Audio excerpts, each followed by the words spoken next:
Encore nombreux cet après-midi. Merci Jean-François pour comme toute l'organisation aussi, il n'y a pas que moi, et pour toutes les répétitions qui ont pris pas mal de temps, mais qui permettent d'avoir vraiment une journée bien aboutie et bien cadrée, donc c'est chouette.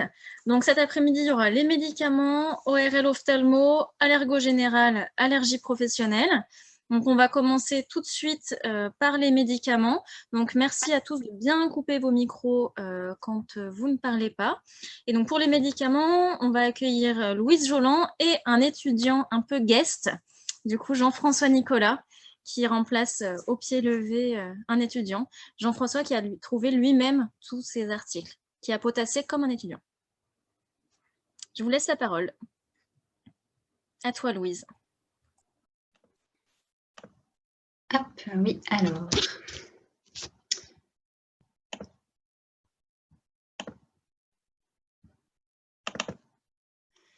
Alors, est-ce que vous voyez mon écran? Est-ce que vous m'entendez? Parfait, on te voit, on voit tout. Nickel. Parfait. Donc, bonjour à tous, je m'appelle Louise Joland, je suis interne en dermatologie à Lyon et je vais vous présenter la partie médicaments avec Monsieur Nicolas. Moi, j'axerai plus sur les nouveaux traitements dans le domaine de l'allergologie et Monsieur Nicolas vous fera plutôt la partie allergie aux médicaments. Alors, le premier article que j'avais sélectionné concernait l'efficacité du némolizumab dans la dermatite atopique. Il s'agit d'un anticorps anti-récepteur A de l'interleukine 31. C'est une interleukine qui a un rôle essentiellement dans le prurite et dans l'inflammation et également qui régule la barrière cutanée. Donc, il s'agissait ici d'un essai de phase 3 en double aveugle sur 16 semaines et qui évaluait donc, chez des patients atteints de dermatite atopique avec un prurite modéré à sévère et une réponse insuffisante au topique, le némolizumab à la dose de 60 mg versus placebo toutes les 4 semaines. Le critère primaire, c'était le pourcentage moyen de changement sur l'échelle du prurite, le VAS score, entre S0 et S16.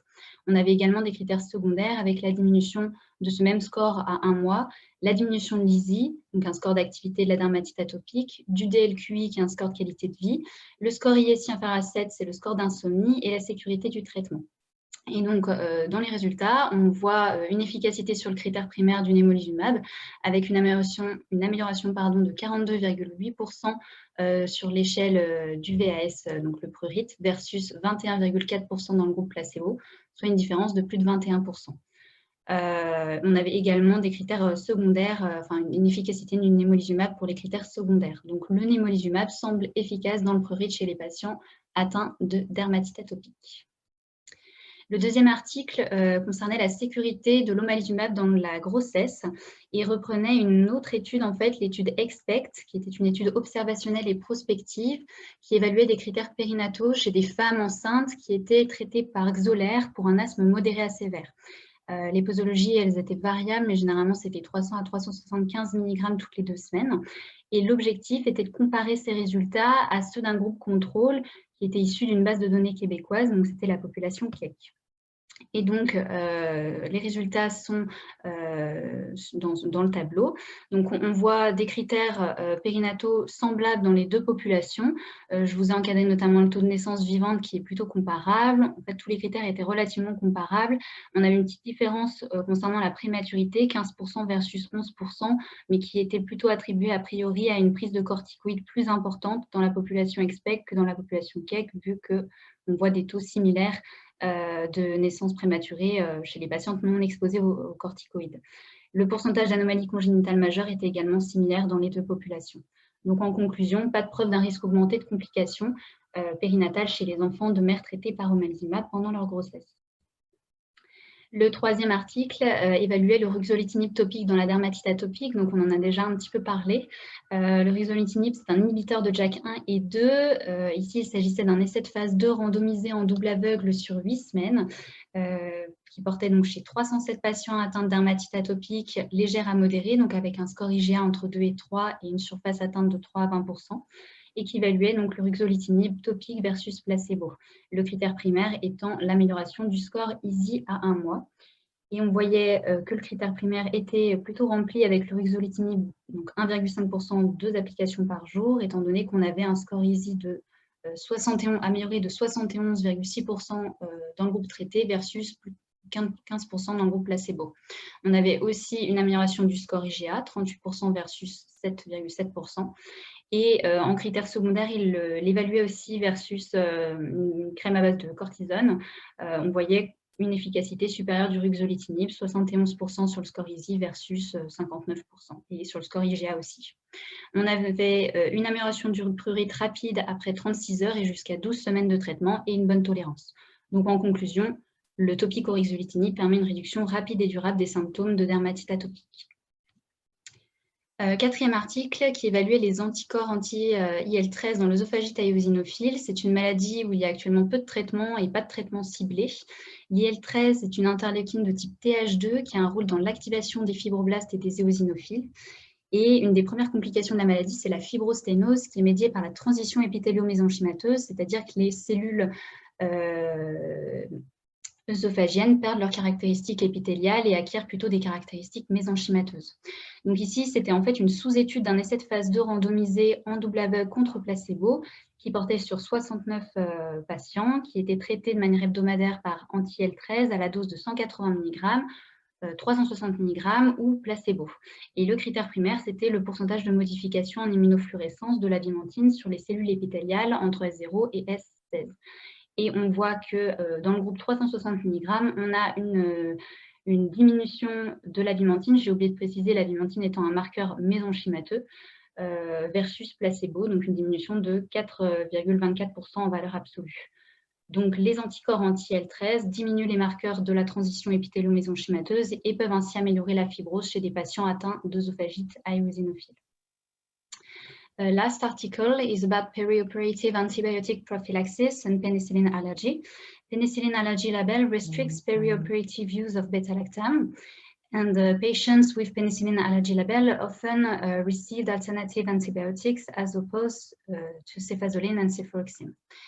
And the use of second-line antibiotics is associated with increased risk of surgical site infection and other complications. So the objective was to develop a streamlined approach to perioperative antibiotic selection for surgical patients with penicillin allergy label to reduce the use of these second-line antibiotics. So 2,296 patients were included and 22% received the cephalosporin before algorithm implementation and 80% after. And this algorithm is here, and we can see that the only case where cefuroxime and cefazolin were avoided was severe delayed hypersensitivity reaction. When there was an IgA-mediated reaction, remote non-reaction or non-specific rash, they used cefazolin and cefuroxime. And results show a safe approach with no serious adverse events defined by use of epinephrine. So in conclusion, the use of cefuroxime and cefazolin is possible in some patients labeled allergic to penicillin without skin testing. Merci pour votre attention. Et je laisse la parole à Monsieur Nicolas. Alors, le petit Nicolas est appelé au tableau.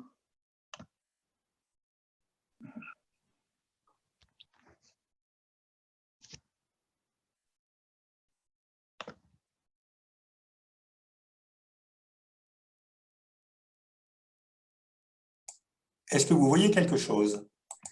On voit et on vous entend. C'est super, tout roule. Donc, je ne suis pas sûr d'être aussi bon que Louise.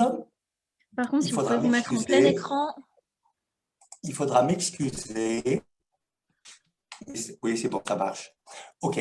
Alors, premier article sur vraiment moi je le trouve exceptionnel, ça concerne la sensibilisation aux constituants des prothèses qui, comme vous le savez, entraînent des échecs. Et en fait, il montre que le remplacement par une prothèse non allergénique améliore l'évolution. Mais il y a plusieurs messages importants. Donc, c'était 105 patients qui avaient eu une prothèse, genou, hanche, épaule, et ça avait été un échec. Vous m'entendez bien? Tu m'as dit, Laure, que tu n'entendais pas bien tout à l'heure. Bon, ça va, Jean-François, maintenant. C'est bien, c'est bien, c'est bien. Donc, ouais. Parmi ces patients, il y en avait 60% qui étaient sensibilisés, 32% aux métaux et 37% au ciment de la prothèse. Et c'est chez ces patients, mais en fait, chez tous les patients, vous allez voir, on a remplacé. Donc, quand les patients étaient allergiques aux métaux, c'était une prothèse céramique. Quand ils étaient allergiques au ciment, c'était une prothèse sans ciment. On appelle ça la prothèse Press and Fit. L'évolution était favorable 1 an après le remplacement de la prothèse.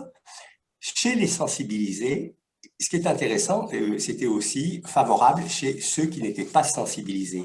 Elle était bien sûr plus fréquente chez les sensibilisés.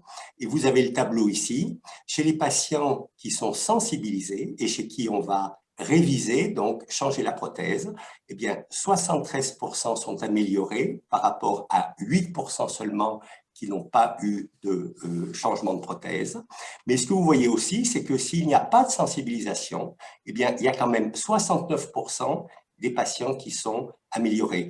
Donc, en pratique, ça veut dire que, bien sûr, que ça vaut la peine de faire un bilan ergologique à la recherche d'une sensibilisation aux composants des prothèses, mais que de toute façon, il faut quand même favoriser le remplacement des prothèses, que les patients soient sensibilisés ou non. Donc, l'attitude, la conclusion pratique est en fait extrêmement simple pour nous. My English article is about penicillin allergy. This is a wonderful paper. It's a review paper published by experts, and it is published in the New England Journal of Medicine. And the review article in this journal is really of excellent facture. It covers all the aspects of penicillin allergy, current epidemiology, mechanism of penicillin allergy, some important topics like direct challenge without skin testing for children, the clinical implication of penicillin allergy label, the best clinical practices for removing the penicillin allergy label, and penicillin desensitization. What is important in this, another important point of this paper is it is on penicillin allergy, but it could really be adapted for any type of drug allergy.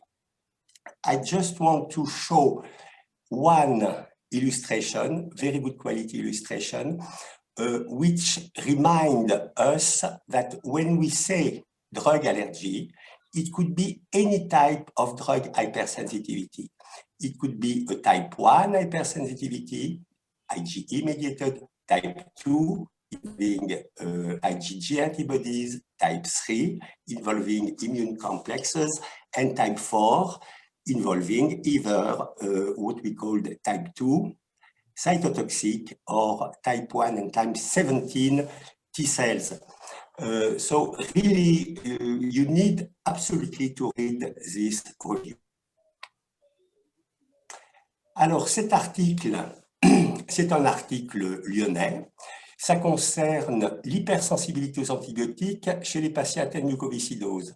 C'est lyonnais parce que ça a été dirigé par Virginie Jubin, c'est Camille Braun qui a écrit cet article avec, bien sûr, l'aide de Audrey Nussbaum. Et en fait, il y a 2 points importants dans ce travail, 600 patients au départ. Le premier, c'est que la prévalence de l'hypersensibilité aux antibiotiques, on ne parle pas que des bêta-lactamines, chez les patients atteints de mucoviscidose est comparable à celle qui est observée dans la population générale. Et ça, j'avoue, pour moi, c'est une surprise. Je pensais qu'ils étaient beaucoup plus souvent, qu'ils présentaient beaucoup plus souvent des réactions d'hypersensibilité. Ça n'est pas le cas. Et le deuxième point important, c'est le fait que quand ils ont réintroduit le médicament chez ces patients, ça n'a pas été fait comme on le fait d'habitude, ou en tout cas comme on le fait à Lyon-Sud, c'est-à-dire on redonne un comprimé pour vérifier que le patient ne développe pas de réaction. Ça a été fait en redonnant un traitement complet. Donc, on a redonné au patient, par exemple, 15 jours de pénicilline, s'il avait besoin de 15 jours de pénicilline. Et c'est là donc, où on observe quelque chose qu'on sait, mais qui est démontré ici, c'est que quand on redonne le médicament sous forme d'un traitement complet, on a bien sûr une majorité, là c'est 63 sur 73 patients qui vont parfaitement tolérer le médicament. Donc, ils ont fait une réaction d'hypersensibilité, mais on ne peut pas dire qu'ils soient hypersensibles au médicament, à ce médicament-là. Par contre, il y en a quand même 10 sur 73 qui vont refaire des symptômes. Et ça, ce sont les vrais patients qui sont hypersensibles avec des réponses authentiquement allergiques, mais aussi un certain nombre de réponses non allergiques. Donc ça, c'est un point moi, que j'avais trouvé particulièrement important. L'article suivant, ça concerne, donc on en a déjà parlé, c'est le diagnostic moléculaire de l'allergie. Ici, c'est de l'allergie retardée. C'est un patient qui a développé 24 heures seulement après la première injection, il n'en avait jamais eu avant, de paclitaxel Taxol, qui a développé un exanthème. Donc 24 heures après la première injection, pour nous, c'était quelque chose qui n'était pas allergique. C'est un patient à qui on a réalisé des intradermoréactions. Alors, bougez pas, je suis obligé d'arrêter ça 2 secondes pour aller couper les micros qui sont ouverts. Je suis désolé. J'ai pris la main pour couper les micros.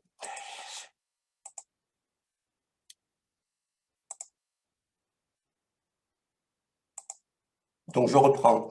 Donc, ici, vous avez ici les intradermoréactions qui ont été faites avec le Taxol et puis avec l'autre médicament que prenait le patient. Et ce patient avait quand même une intradermoréaction positive. Le Taxol était une chimiothérapie, on a considéré qu'elle était irritante, mais on a quand même réalisé une biopsie pour aller analyser, c'est donc de la PCR, hein, ce qu'on appelle donc le diagnostic moléculaire de l'inflammation.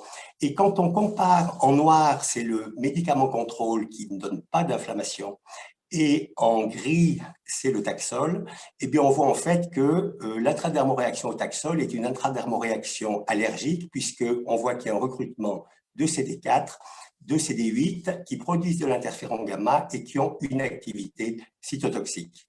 Donc c'est pour insister sur l'avantage de ces nouvelles méthodes pour faire la différence entre une réaction allergique, immunité adaptative, versus innée. Donc c'est donc nous ce qu'on appelle l'irritation en clinique. Et puis le dernier article que j'ai choisi, ça va rappeler un petit peu ce que font les pédiatres. C'est le cas d'un patient qui a développé lui aussi un exanthème après avoir reçu un anticorps anti-interleukine 17 récepteur, donc qui empêche la fixation de toutes les formes d'interleukine 17 sur son récepteur, donc ça bloque toute la voie TH17. Et ce patient donc a développé cet exanthème. La photo n'est pas très représentative, c'était plutôt sur la fin de l'exanthème qu'elle a été faite. C'était un exanthème généralisé. Et on était embêté chez ce patient, on aurait pu arrêter le traitement et changer de traitement. On a beaucoup de traitements dans le psoriasis, mais là on était un tout petit peu coincé parce que c'était ce qu'on appelle un difficult to treat psoriasis patient. Il y avait beaucoup de médicaments qui avaient été essayés qui manquaient d'efficacité, des médicaments d'autres classes qui avaient été mal tolérés, et même certains médicaments comme l'ustekinumab ou les anti-TNF qui avaient donné une aggravation paradoxale du psoriasis avec une forme pustuleuse. Donc en pratique, on a décidé qu'on allait continuer le traitement. On a traité l'exanthème par des dermocorticoïdes et tout a régressé sans aucun problème. Donc, quand je dis que ça rappelle peut-être des choses aux pédiatres, on en parlait tout à l'heure, devant nous, ce qu'on recommande maintenant, hein, à partir du moment où il y a une toxidermie bénigne, bien entendu, on doit se poser la question, faut-il arrêter le traitement ou ne vaut-il mieux pas le continuer en mettant un traitement des toxidermies bénignes, c'est-à-dire des dermocorticoïdes. Et je vous remercie pour votre attention.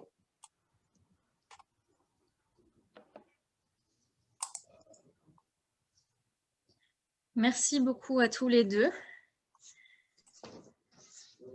Beau travail.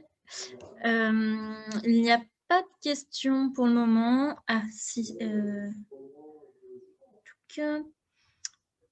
Dans l'article, c'est une question de Monsieur Fauquer. Dans l'article sur l'omalizumab et grossesse, j'ai cru voir une différence de SGA entre le groupe sous omalizumab et le groupe sans. J'ai été surpris que cette différence, si elle existe, ne soit pas relevée dans les résultats.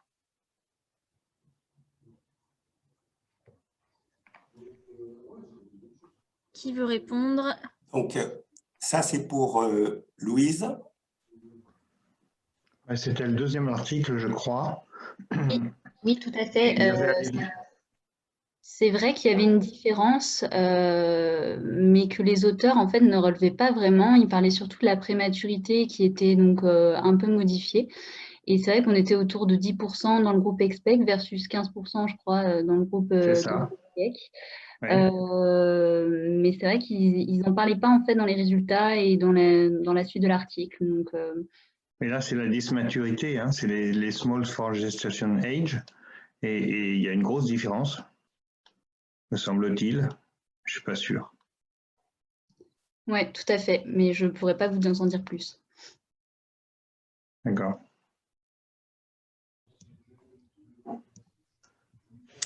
Donc, pas d'autres questions pour le moment. S'il y en a d'ici la table ronde, n'hésitez pas à les écrire ou à lever la main lors de la table ronde.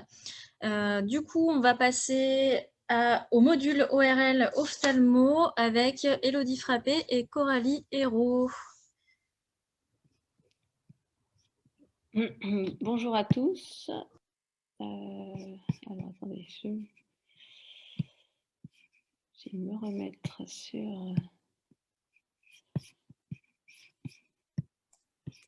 En bas à gauche, si tu cherches le diaporama, tout à fait en bas à gauche. Alors, en fait, j'ai perdu le Zoom. Comment je peux retourner dessus? Qu'est-ce que tu as perdu? Dis-moi. En fait, je cherche à me remettre sur Zoom. Tu es sur Zoom. Oui, mais je n'ai pas, par contre, l'image. Alors, nous non plus, on l'avait tout à l'heure. Alors, si je clique là-dessus, qu'est-ce que ça fait? Vous Là, l'avez, là? Là, nous, on a... Voilà, très bien. Eh bien, je vais faire comme ça, alors. Oui, parfait. C'est parfait, madame. Oui, donc je me présente, je suis Élodie Frappé, je suis pneumologue à Saint-Étienne. Je vais commencer par la partie ORL et Coralie Hérault, qui est interne de pédiatrie à Grenoble, poursuivra avec la partie ophtalmologie. En tout premier, je vous propose cet article qui présente les résultats de 2 études de phase 3 qui ont évalué le dupilumab dans le traitement de la rhinosinusiite chronique avec polypose nasosinusienne. Donc, le dupilumab, on en a déjà pas mal parlé aujourd'hui. Donc, c'est cet anticorps monoclonal anti-IL4, IL13 qui a déjà été validé dans la dermatite atopique et dans l'asthme. Il a donc été utilisé dans cette indication avec une étude qu'il a proposée à la posologie de 300 mg toutes les 2 semaines versus placebo. Il y avait 2 co-critères de jugement. Un score endoscopique qui s'appelle le NPS, qui va de 0 à 8, et un score clinique d'auto-évaluation de la congestion nasale sur une échelle entre 0 et 3.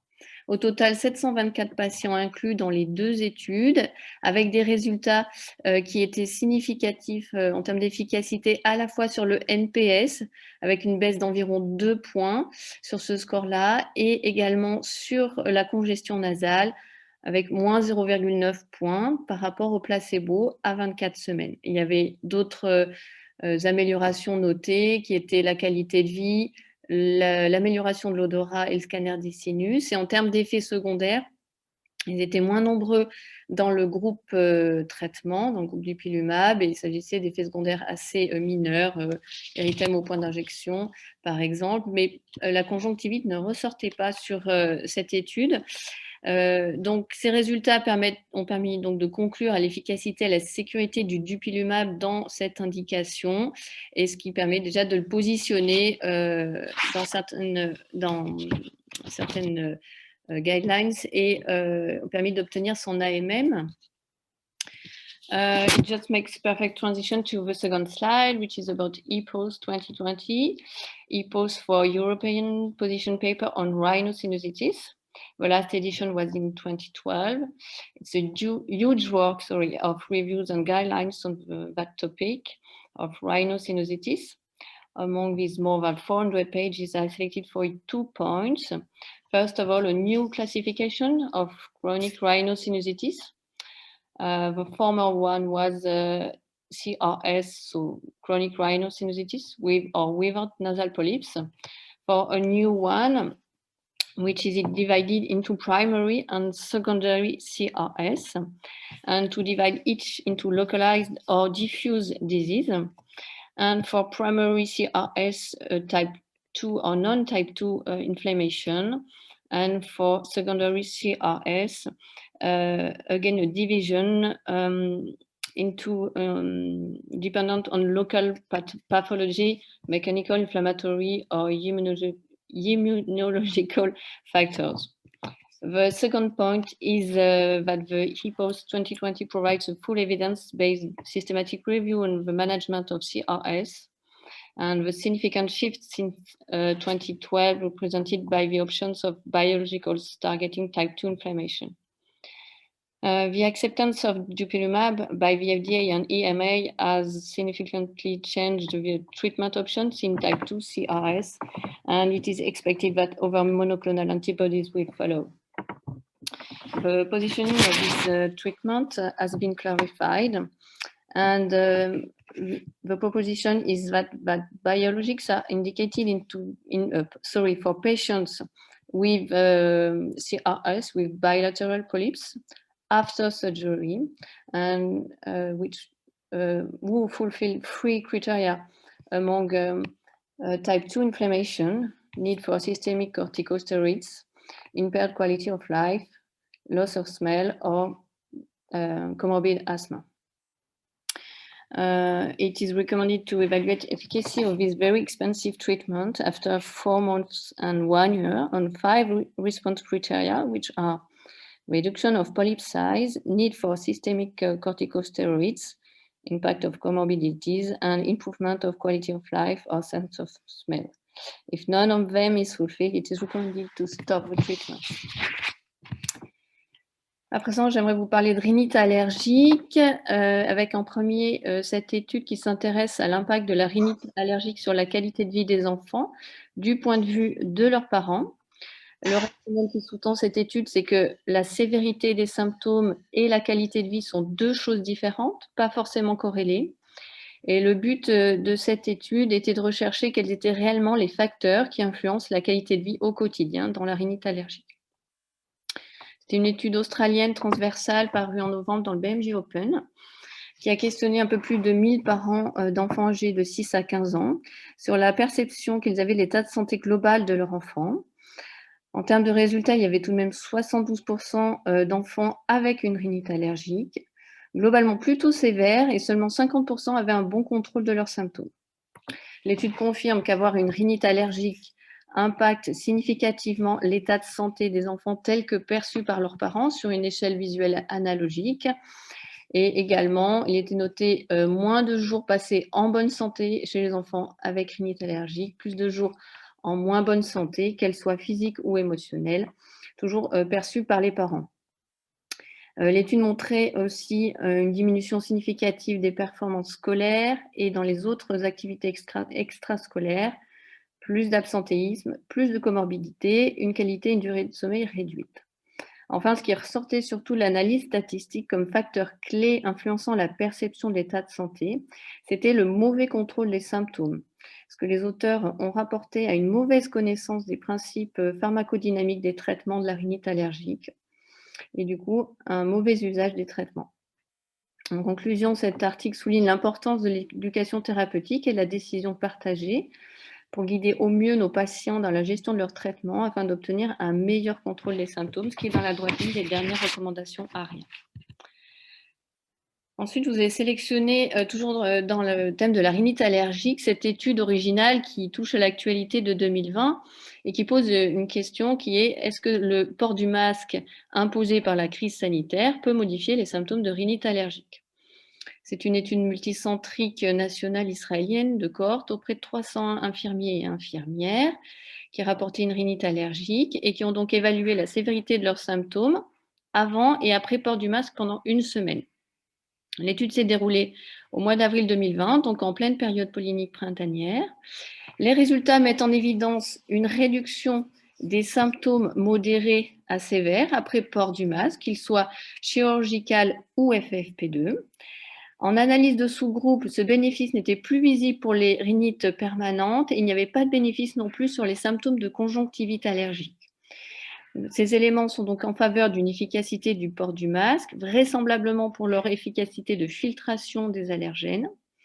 Les auteurs suggèrent également le fait que le port du masque, augmentant la température et l'humidité de l'air inspiré, cela pourrait inhiber certaines réponses nasales aux allergènes.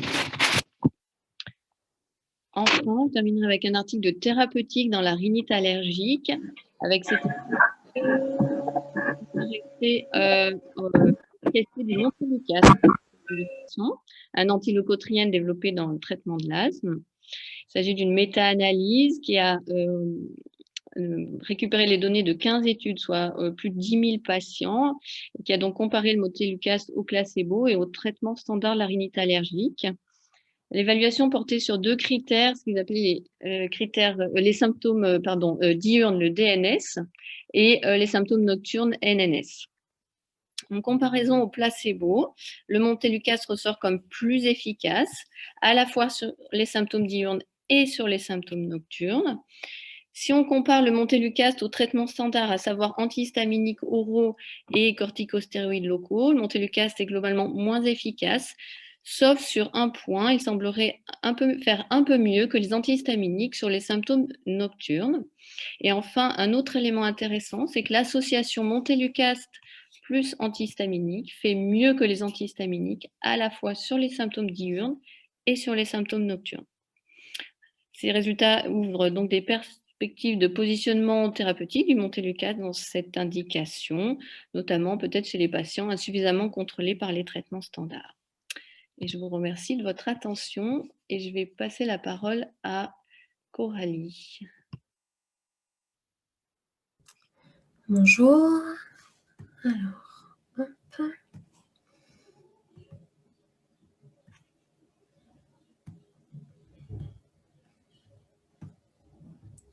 Est-ce que vous voyez mon écran?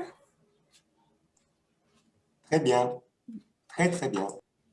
Donc, Coralie Hérault, je suis interne de pédiatrie à Grenoble et je vais poursuivre avec la section ophtalmologie. So this first article is a Japanese study. It's a consecutive case study on 60 patients with severe bilateral conjunctivitis who had a careful medical history assessment and slit examination that not permit to conclude for an etiology. Conjunctivitis are mainly infectious or allergic in origin, and for infectious, it's predominantly viral, in which adenovirus needs for a prompt diagnosis. So for each patient, a capillary adeno-eye test for adenovirus and Allerwatch TIR-IgE test for allergic reaction were performed, and we see that a higher significant number of cases, 92%, were diagnosed when the 2 tests are performed together. So it's the first article to investigate the diagnostic usefulness of performing 2 tests in a single visit. For 12 patients, it was positive for capillary adeno-eye test. For 44, it was positive on Allerwatch TIR-IgE test. 1 patient was positive on both, so probably suffering from the both. And for 5 patients, it was negative on both tests. It can be due to a technical error or show the limits of the method or possibly reveals for other infectious disease. Je continue avec cet article sur les chambres d'exposition environnementale qui se rapprochent de l'exposition naturelle pour l'évaluation des conjonctivites allergiques. Donc, pour étudier la réaction allergique, on peut soit se placer en conditions naturelles, mais ce sont des études longues où il y a une variabilité de l'exposition allergénique, par exemple, suivant les saisons, et une variabilité des conditions météorologiques. Le test de provocation conjonctivale reste le gold standard pour étudier la réponse oculaire à l'allergène donné par inoculation directe. Et depuis 20-25 ans se développent donc les chambres d'exposition environnementale. Il y en a une en France à Strasbourg, la chambre Aliatech, pour réaliser une exposition contrôlée à grande échelle qui soit sensible, spécifique, reproductible, sûre, qui puisse se faire hors saison pollinique, sans interférence météorologique et qui réalise une exposition de toutes les muqueuses. Donc jusqu'à maintenant, ces chambres, elles ont surtout été utilisées pour étudier l'asthme et la rhinite allergique, assez peu dans la conjonctivite. Et quand la conjonctivite est étudiée, souvent les symptômes sont relégués au second plan. Mais les auteurs montraient qu'il existe cependant une bonne corrélation entre les symptômes de rhinite, le TNSS, et oculaire, le TOSS, et qu'il existait également une bonne corrélation entre la chambre d'exposition et l'exposition naturelle, puisqu'on voit ici pour le seuil de réaction au pollen de bouleau, on utilise une quantité de pollen qui est quand même plus proche dans l'exposition naturelle et dans la chambre d'exposition que ça l'est dans le test de provocation conjonctivale. Donc les chambres d'exposition restent une alternative intéressante au test de provocation conjonctivale, surtout pour étudier la réaction allergique dans le domaine de la recherche fondamentale ou le développement de nouvelles molécules. Donc, je continue avec cet article de thérapeutique sur les collyres de cyclosporine A sous forme d'émulsion cationique qui sont d'utilisation sûre dans le traitement des kératoconjonctivites vernales de l'enfant. Donc, les kératoconjonctivites vernales, c'est une forme rare mais sévère de conjonctivite allergique puisqu'elle peut aboutir à une perte de vision. Et dans 80% des cas, ça survient avant l'âge de 10 ans, donc c'est majoritairement une pathologie pédiatrique. La cyclosporine A, elle a déjà fait la preuve de son efficacité pour réduire les symptômes de kératoconjonctivite vernale, pour réduire le recours aux corticoïdes et leurs effets indésirables, et également pour prévenir les réactivations saisonnières de kératoconjonctivite vernale. Cependant, c'est une molécule qui est hydrophobe, donc pour l'utiliser, on a besoin de créer une émulsion cationique, c'est-à-dire des gouttelettes chargées positivement qui vont être attirées par les charges négatives des membranes cellulaires. Ça va permettre d'augmenter la biodisponibilité et le temps passé à la surface oculaire.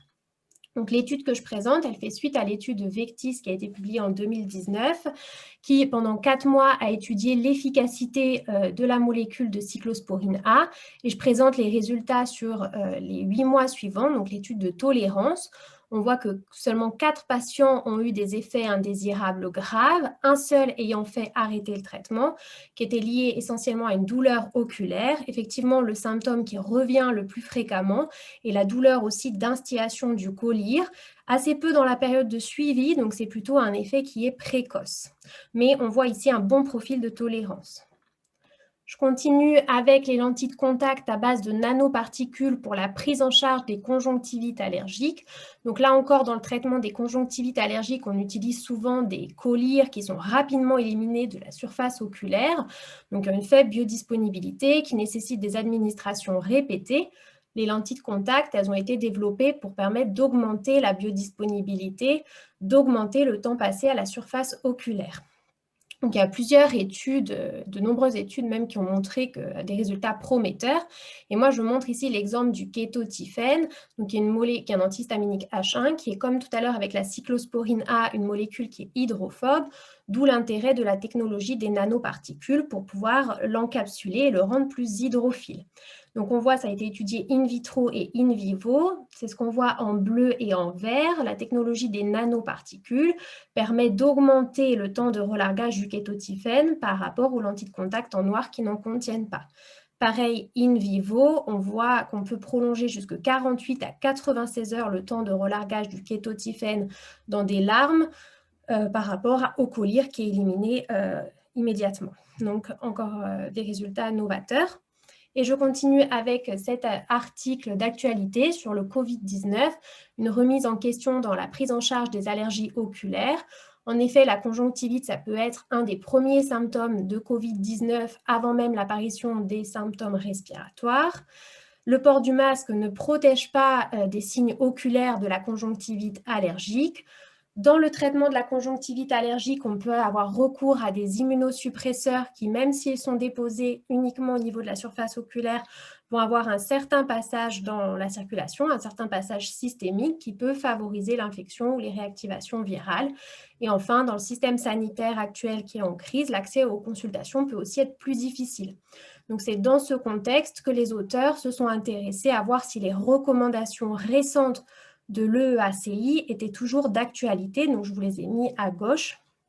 C'est un article qui a été réalisé suivant la Delphi méthode, donc qui est l'idée qu'une méthode de prévision par un groupe d'experts est plus fiable que par des experts qui ne se sont pas regroupés.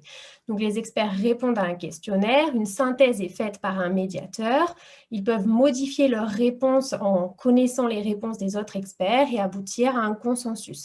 Donc, à droite, les résultats. On peut continuer dans la conjonctivite saisonnière à utiliser des anti-allergiques en topique. On évite d'utiliser les corticoïdes à faible dose chez les patients à risque ou qui ont actuellement l'infection. Pour les antihistamines en oral, ça dépend des auteurs. Pour la kératoconjonctivite vernale et atopique, c'est pareil. On peut continuer à utiliser les anti-allergiques en topique. On peut utiliser les corticoïdes en topique en cure courte, en pulse thérapie. On ne les utilise pas donc à faible dose sur du long terme. Et pour ce qui est des inhibiteurs des calcineuries, on peut les utiliser chez les patients qui ne sont pas du tout à risque. On ne les utilise pas chez les patients qui ont l'infection actuellement. J'ai terminé.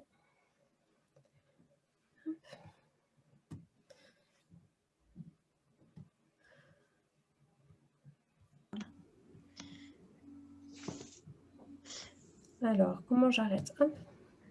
Merci beaucoup pour votre présentation. Merci aussi à vos responsables de modules qui sont toujours très présents. Pas de questions pour le moment. S'il n'y a pas de questions, on va attendre du coup la table ronde pour revenir sur la partie ORL ophtalmo. Et on va passer du coup à l'allergologie générale. Donc pour cela, j'accueille Sona Badoulici et Brice Pascal.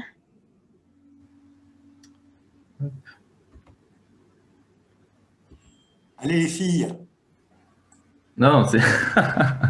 Bonjour à tous. Tout le monde m'entend, c'est bon? Oui, c'est bon, t'entends, tu vois, c'est parfait.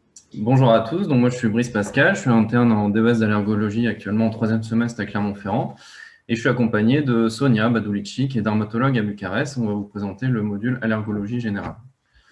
Donc le premier article que je vous présente nous vient des États-Unis, où la collecte pollinique peut être complexe au vu de l'étendue de ce pays. En effet, donc, dans cet article, on a cherché à évaluer si les recherches effectuées sur le moteur de recherche Google par la population générale et qui contenaient en partie le mot-clé pollen pouvaient correspondre aux données recueillies sur le terrain par des capteurs polliniques. Ils ont fait ça donc, sur 70 points géographiques. Environ 50 points géographiques étaient exploitables. Et en fait, sur ces 50 points géographiques, il y en avait environ 25 qui avaient une très bonne corrélation. Donc, une corrélation, c'est, on le voit sur ce schéma, la comparaison entre les recherches Internet, qu'on voit en bleu, et le pollen observé sur le terrain, qu'on voit en orange. Et en fait, la meilleure corrélation, celle qui était la plus forte, c'était à Washington. On voit bien qu'il y a le pic pollinique qui est respecté sur les deux courbes. La moins bonne corrélation, par contre, était à Oklahoma City, où on voit que les deux courbes sont beaucoup plus anarchiques. Donc, en fait, cet article il est intéressant par le fait qu'on peut trouver de nouveaux outils un petit peu technologiques pour pouvoir estimer le début de la saison pollinique dans des régions qui seraient en manque de données réelles sur le terrain, donc de concentration au pollen. The second article wants to demonstrate an association between long-term exposure to different air pollutants and the severity of rhinitis. There was 1,400 adults from 2 multicenter open cohorts. They found that in the global cohort, an increased exposure to PM10 and 2.5 was associated with an increased severity of rhinitis. But when we look at the participants with allergic sensitization, increased exposure to air pollution was associated with an increase in the rhinitis severity score only for PM 2.5. No association was found for the other pollutants. On the other side, in the group without allergic sensitization, increased NO2, PM parameters and exposure to traffic intensity were associated with an increase in rhinitis severity score with an exposure response relationship. We can conclude that the effect of pollutants appear to be higher in sensitive, non-allergic patients. On revient avec la langue de Molière et on continue sur la pollution atmosphérique. Donc, ce troisième article cherche à quantifier l'impact des facteurs environnementaux. Donc, d'un côté, les facteurs météorologiques et de l'autre côté, des polluants atmosphériques. Sur les 3 maladies allergiques, donc, que sont l'asthme, la rhinite et la dermatite. Ils ont fait ça sur plus de 2 millions d'enfants à Shanghai sur une période de 10 ans. Et on voit sur les courbes, qui sont ici, les risques relatifs en fonction des différents facteurs. Et si on prend la première ligne, pour l'asthme, les basses températures, l'humidité relative importante, la force du vent croissante et les taux de NO2 et O3 dans l'atmosphère vont augmenter les consultations pour asthme. Et en fait, ce qui était particulièrement intéressant dans cet article, donc il montrait que ces deux facteurs environnementaux augmentaient de façon significative l'évolution des maladies allergiques, mais en fait, il montrait que quand on prenait en compte les facteurs confondants, on voyait une prédominance pour les variations climatiques et surtout pour la température et la pression atmosphérique. Ce qui nous souligne donc l'importance de ces facteurs climatiques et de leur amplification par le bouleversement climatique futur. Le quatrième article avait pour objectif de montrer que l'exposition au pollen pouvait interférer avec la défense immunitaire innée liée au virus respiratoire chez des patients qui soient allergiques ou non. Cet article était intéressant parce qu'en fait, dans la méthode, il combinait des données qui provenaient à la fois de cohortes humaines, de modèles murins et de cultures de cellules humaines. Donc, si on prend l'exemple du modèle in vitro, en fait, ils ont fait des cultures des cellules bronchopulmonaires, ils y ont instillé du HRV16 et du pollen, et ils ont vu qu'il y avait une diminution significative des interférons pro-inflammatoires et une augmentation de la réplication virale. De même, dans la culture de cellules nasales, il y avait une diminution des interférons. Ils ont également vu que l'exposition au pollen réduisait la translocation d'IRF3 et IRF7, et ces deux gènes, en fait, sont impliqués de manière centrale dans la régulation de chimiokines pro-inflammatoires. Et donc, quand on prend ces 4 modèles ensemble, indépendamment de l'allergie, le pollen a l'air d'altérer l'immunité antivirale, et donc des précautions pour les populations à risque pourraient sembler intéressantes dans le futur. Et le dernier article que je vous présente traitait de l'association entre allaitement et apparition d'allergies alimentaires. En fait, ce qui était très intéressant dans cet article, c'est qu'il prenait vraiment en compte le statut eczéma infantile ou non. Et en fait, ils arrivent à la conclusion que dans la cohorte globale des enfants, que l'allaitement augmentait le risque d'allergie alimentaire. Et quand on le stratifiait suivant le statut, donc que l'allaitement diminuait le risque d'allergie alimentaire dans le groupe eczéma, et ce, d'autant plus que l'allaitement avait une durée courte. Et en fait, ça, il l'expliquait par le fait de l'effet protecteur du colostrum. Par contre, dans le groupe sans eczéma, l'allaitement augmentait le risque d'allergie alimentaire, et ce, d'autant plus que la durée était longue, et ce qu'ils expliquaient par le fait que c'était un allaitement en fait, exclusif prolongé jusqu'à 66 mois, et en fait, ces enfants-là perdaient en fait, l'effet protecteur de la diversification alimentaire. Donc voilà, c'est ça qui était intéressant dans cet article, c'est qu'il y avait un effet protecteur de l'allaitement chez les enfants qui avaient de l'eczéma, et ce, d'autant plus que l'allaitement avait une durée courte.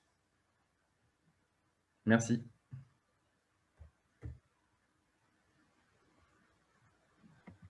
Sonia, on te laisse enchaîner. Brice, passe tes diapos. Merci Brice, tu m'as déjà présenté. Je voudrais ajouter seulement bonjour de Bucarest. Brice, merci beaucoup pour le premier diapo. Le premier article concerne la possibilité de prévenir les formes sévères d'allergie aux protéines de lait de vache, généralement dans toute la population pédiatrique, mais surtout concernant les enfants avec terrain atopique. Pour ceci, les conseils sont, si allaitement maternel, il faut donner des compléments dès les premiers jours de vie de protéines de lait de vache, entière, formule classique. Si pas d'allaitement maternel, il faut utiliser la même formule classique. Si allaitement est exclusif maternel, les parents sont cependant conseillés d'utiliser un lait à hydrolyse extensive. Donc, la période néonatale immédiate est un moment particulièrement critique parce qu'elle peut mettre en place des mécanismes qui peuvent favoriser l'allergie aux protéines de lait de vache. Et ça, parce que les formes sévères d'allergie aux protéines de lait de vache peuvent compliquer fortement la diversification alimentaire.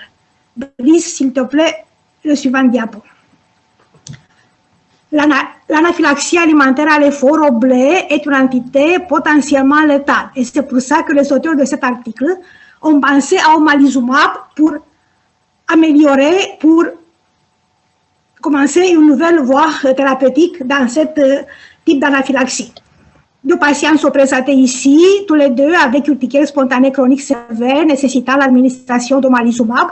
Et tous les deux ont présenté ce type d'anaphylaxie après quelques minutes de marche lente après avoir mangé une pizza. Comme méthode, on a fait des IgE spécifiques qui sont mentionnés ici et le traitement a consisté en injection mensuelle d'omalizumab. Les IgE ont été positifs pour tous les 3 allergènes mentionnés, mais avec un peu de différence entre les 2 patients. On a eu une amélioration rapide sous omalizumab. Les 2 patients ont pu tolérer une marche rapide sans incident dès la première injection, après consommation de blé. L'omalizumab est donc utile pour prévenir l'anaphylaxie induite par l'exercice. Il faut savoir utiliser la trousse d'urgence et il faut de même éviter le blé dans tous les cas en première intention, même si l'anaphylaxie n'apparaît qu'à l'effort. Brice, s'il te plaît, le suivant diapo. s'il y a une possible relation entre les infections virales, surtout celle par SARS-CoV-2 et l'allergie, voilà l'hypothèse de travail pour l'auteur de cet article, qui ont étudié 140 patients infectés par SARS-CoV-2. Les méthodes utilisées sont celles mentionnées ici, à partir de real-time PCR de prélèvements pharyngés jusqu'aux radiographies thoraciques et tomodensitométrie. Aucune maladie allergique autodéclarée parmi ces patients. Corrélation entre le numéro des eosinophiles et de lymphocytes sanguins, présence concomitante d'autres gènes pathogènes et aspect d'ovaire concassé et opacité patchée aux examens radiologiques.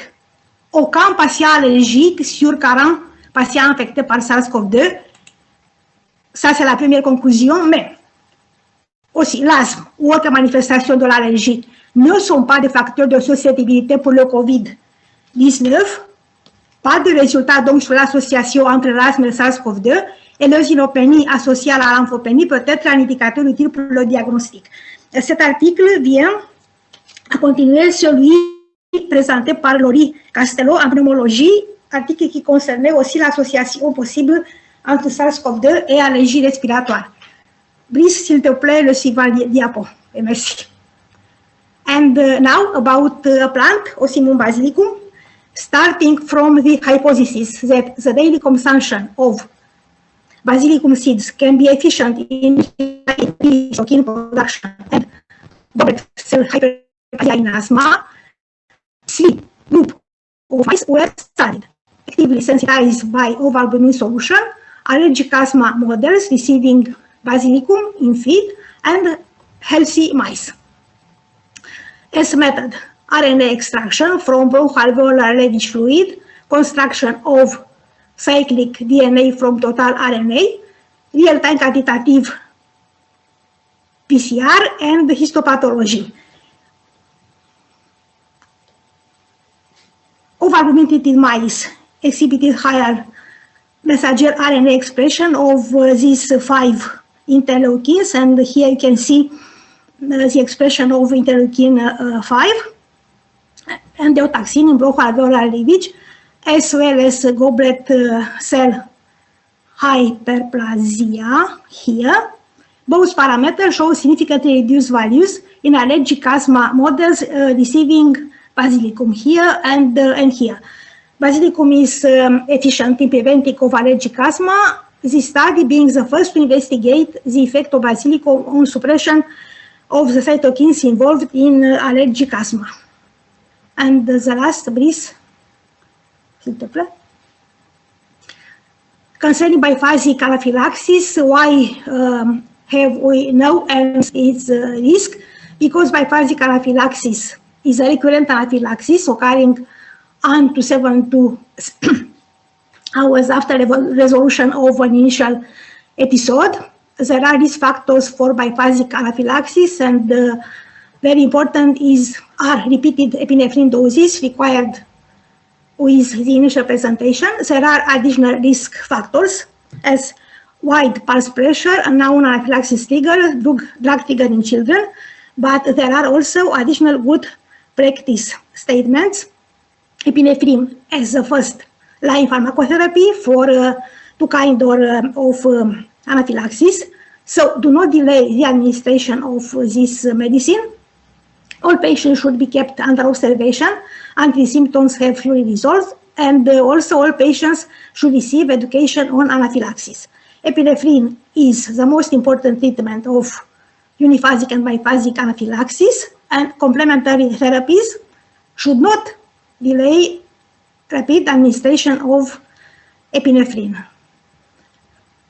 Je vous remercie beaucoup pour votre attention. Je voudrais remercier spécialement Madame le docteur Audrey Bernet-Dastruc pour ses conseils et pour sa patience et pour son talent pédagogique. Et je voudrais bien sûr remercier à Brice. Merci Brice. Donc, merci à tous les deux, hommes et femmes, pour votre présentation. Pas de questions pour le moment. Par contre, François, une remarque, je te laisse la dire toi-même. Ah oui. J'ai besoin de la remarque du docteur Payot parce que c'est son article, je l'ai beaucoup apprécié, mais oui, merci, merci. Merci Mais Sonia. Je voulais préciser qu'en fait, c'était une proposition à discuter. Ce n'était pas une guideline, ce n'était pas une recommandation actuellement démontrée. La prévention primaire de la PLV n'est pas encore du tout validée. Et cet article, c'était une revue.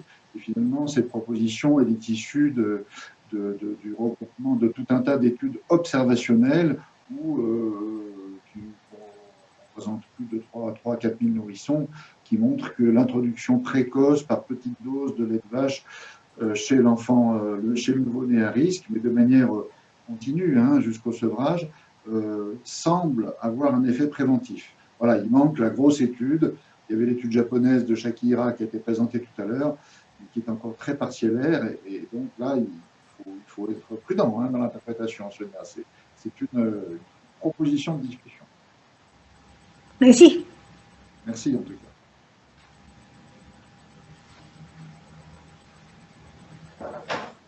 Donc, pas d'autres questions pour le moment.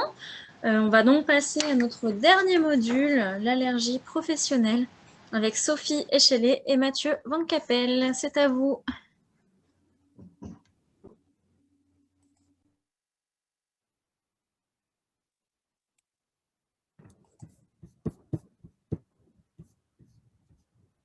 Bonjour. Est-ce qu'on voit bien mon écran? Oui, tu peux le mettre ta diapo en plein écran. Voilà. Parfait. Super. Bonjour à tous. Non, je suis On ne te Sophie voit pas, Échelet, Sophie. interne. On ne te voit pas. Mince. Pardon, alors attendez. Je m'occupe de la vidéo. C'est tout bon? Parfait. Super. Donc, je m'appelle Sophie Échelet. Je suis interne en DUS de pneumologie. Je suis en binôme avec Mathieu Van Capelle, qui est également interne en pneumologie. On va vous parler de l'actualité en allergologie dans les maladies professionnelles. Donc, tout d'abord, il y a ce premier article. Ah mince, désolée. Je ne suis pas très douée avec... Voilà, c'est bon. Excusez-moi. Ce premier article qui a été publié en janvier 2020, qui traite de l'exposition professionnelle aux désinfectants chez les infirmières et l'incidence de l'asthme. Donc, l'objectif de cet article était de définir l'incidence de l'asthme chez les infirmières en fonction de l'utilisation de désinfectants. Il s'agit d'une cohorte prospective au niveau des États-Unis avec un suivi sur 6 ans. Donc, il y avait tout de même 62 000 infirmières qui étaient incluses dans cette étude, qui avaient 55 ans en moyenne, qui ne présentaient pas d'asthme au début du suivi. Et finalement, l'asthme était dépisté à l'aide de questionnaires et il y avait une confirmation par un médecin. Et il y avait également un questionnaire sur les expositions professionnelles que présentaient éventuellement ces infirmières. Finalement, les résultats montrent qu'il n'y a que 370 apparitions d'asthme sur les 62 000 personnes. Et finalement, on voit sur ce tableau que l'utilisation hebdomadaire de désinfectants de surface n'était pas associée à un incident d'asthme avec un risque relatif de 1,12. L'article suivant, qui a été publié en avril 2020 dans l'Occupational Medicine, et qui parle en fait de l'apparition de l'asthme suite à une sensibilisation cutanée à l'aziridine. Donc, il s'agit d'un case report, une dame de 47 ans qui n'est pas atopique, qui est peintre au pistolet dans une tannerie depuis 23 ans et qui n'utilise pas d'équipement de protection. Donc, elle utilise par contre fréquemment le PFA, qui est le polyfonctionnel aziridine. C'est un produit qui est utilisé très fréquemment dans les peintures pour rendre le cuir plus résistant. Cette femme présente une dermatite de contact au niveau du visage, des mains et des bras depuis environ 16 ans et un asthme depuis 2 ans, uniquement sur son lieu de travail. Donc en fait, ils lui ont fait des prick tests au PFA, comme on le voit sur la photo ici, qui étaient positifs, et des prick tests aussi aux différents pneumallergènes qui étaient négatifs. Ils ont fait une inhalation du PFA chez cette patiente qui a déclenché en fait une crise d'asthme avec une baisse du VUMS de plus de 20%. Et l'hypothèse était finalement que l'asthme se serait développé suite à cette sensibilisation cutanée préalable à l'aziridine. Donc, il conclut à l'intérêt de tous les équipements de protection qu'on peut utiliser, notamment dans ce genre de travail, à savoir les gants, le tablier et le masque.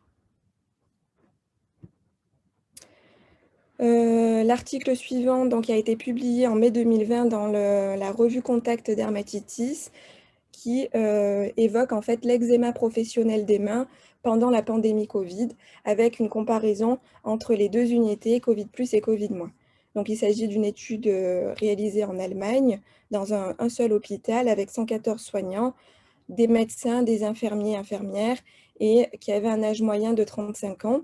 Donc, ils ont été répartis dans deux groupes, unité Covid+ et unité Covid-. Et l'objectif de cette étude était de définir la prévalence de l'eczéma dans ces deux unités. Donc, comment ils faisaient? Il y avait des auto-questionnaires, notamment pour déterminer si chaque personne avait une atopie préalable et de leur demander à quelle fréquence ils se lavaient les mains et est-ce qu'ils présentaient des signes d'eczéma. Donc déjà, il est important de noter qu'il n'y avait pas de différence d'atopie préalable entre les deux groupes. Et dans les résultats, on retrouve qu'il n'y a pas de différence sur l'apparition de l'eczéma, qui peut d'ailleurs notamment s'expliquer par le fait qu'il n'y avait pas de différence sur la fréquence de lavage. Les deux unités se lavaient autant les mains l'une que l'autre. Il y avait par ailleurs 15% d'eczéma dans les deux groupes.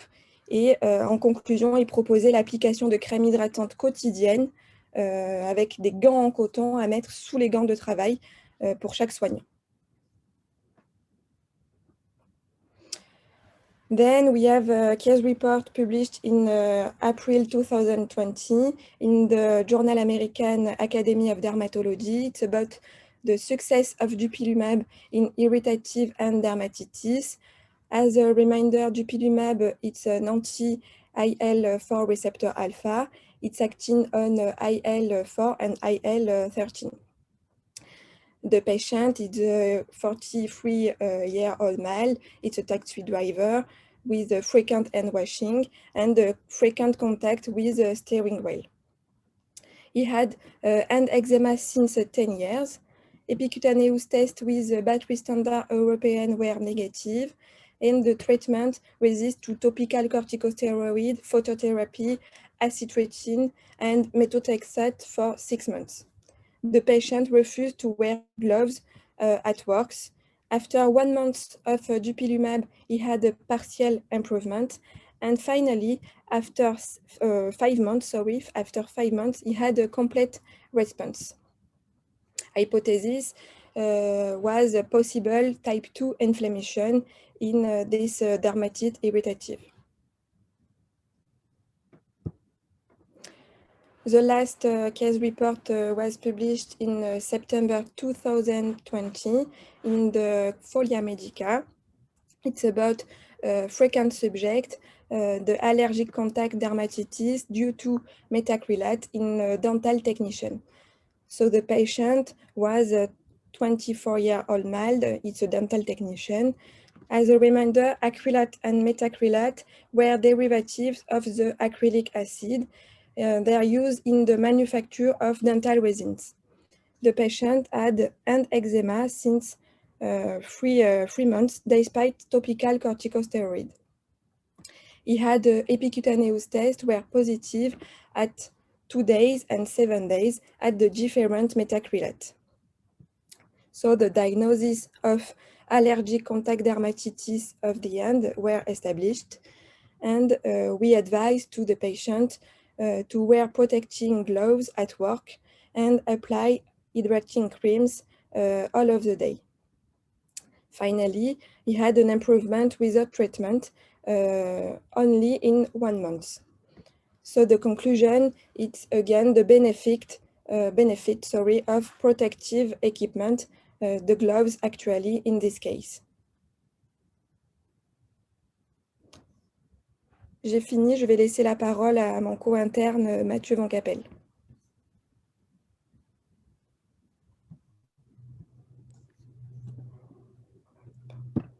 Sophie, il faut enlever ton partage d'écran. Ça y est, c'est bon. Parfait.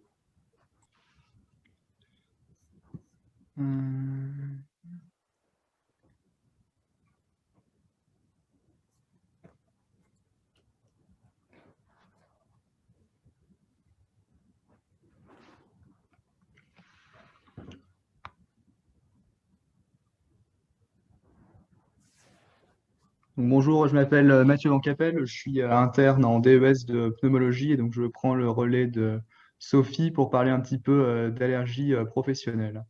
Donc le premier article que j'ai choisi, c'est un article qui parle du phénotypage de l'asthme professionnel. L'idée générale de cet article était de différencier l'asthme professionnel en fonction de ses caractéristiques cliniques, biologiques et fonctionnelles, en fonction du type d'allergène. Et pour ça, ils ont choisi deux grands groupes d'asthme professionnel, ceux qui étaient liés aux particules de haut poids moléculaire, aux allergènes de haut poids moléculaire, qui correspondent de manière générale aux glycoprotéines d'origine végétale ou animale correspondant aux principaux pneumallergènes connus, en fait, tout ce qui est farine, latex, acarate de stockage, etc.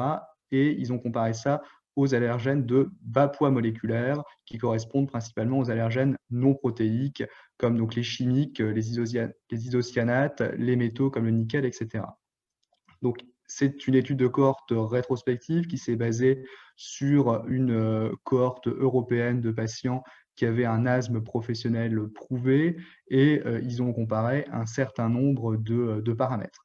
Ce qu'ils ont constaté donc pour les presque 1200 patients inclus, c'est que pour les asthmes professionnels liés aux allergènes de bas poids moléculaire, la présentation clinique se faisait plus volontiers par une oppression thoracique.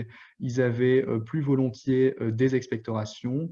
Leur réaction respiratoire aux tests de provocation était souvent plus retardée et ils faisaient plus volontiers des exacerbations sévères. Comparé aux asthmes professionnels de haut poids moléculaire qui survenaient de manière significative plus souvent chez les jeunes, qu'ils étaient souvent associés à un antécédent personnel de rhinoconjonctivite, souvent associés à un antécédent d'atopie, pour lequel la présentation clinique se faisait plus fréquemment par des sifflements avec une utilisation plus importante de traitements de secours, pour lequel la réaction aux tests de provocation respiratoire était plus précoce, avec une période de latence allongée, pour lequel aux explorations fonctionnelles respiratoires, on avait plus volontiers un trouble ventilatoire obstructif, qu'ils étaient plus souvent associés à une éosinophilie et plus souvent associés à une anomalie au niveau de la fraction d'expression du NO. Tous les autres paramètres regardés ne présentaient pas de différence significative entre les deux groupes. Donc l'idée de cette étude, c'est d'évoluer en fait vers des questionnaires qui permettraient d'identifier des sous-groupes d'asthme professionnel pour derrière personnaliser la prise en charge et notamment se pose la question derrière des biothérapies notamment chez les asthmes professionnels de haut poids moléculaire qui sont plus volontiers liés à une inflammation TH2.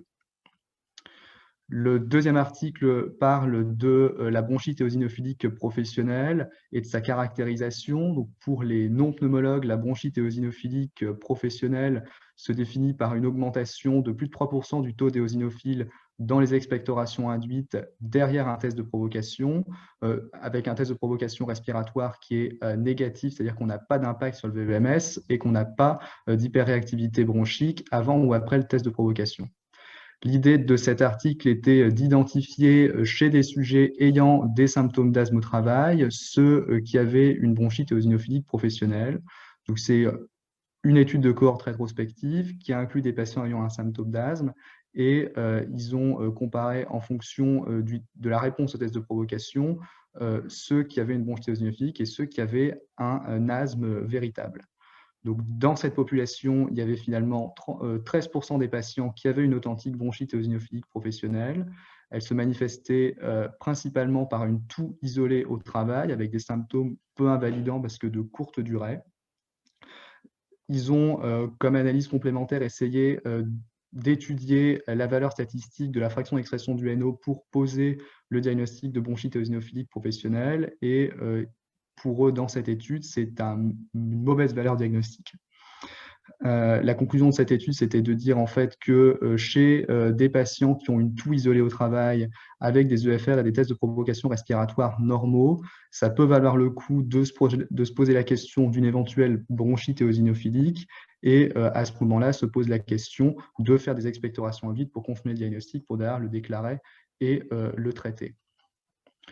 Le troisième article parle de la performance statistique des IgE spécifiques dans l'asthme professionnel. Donc, l'idée, c'était de comparer les performances statistiques des IgE spécifiques par rapport au gold standard qui était le test de propagation respiratoire. Ils ont choisi dans cette méta-analyse de finalement différencier la valeur statistique des IgE en fonction, encore une fois, du type d'allergène auquel on avait affaire, donc en mettant d'un côté les allergènes de haut poids moléculaire, donc les principaux pneumallergènes, les glycoprotéines végétales ou animales, et de l'autre côté, les allergènes de bas poids moléculaire qui correspondaient plutôt donc aux chimiques, aux métaux, etc.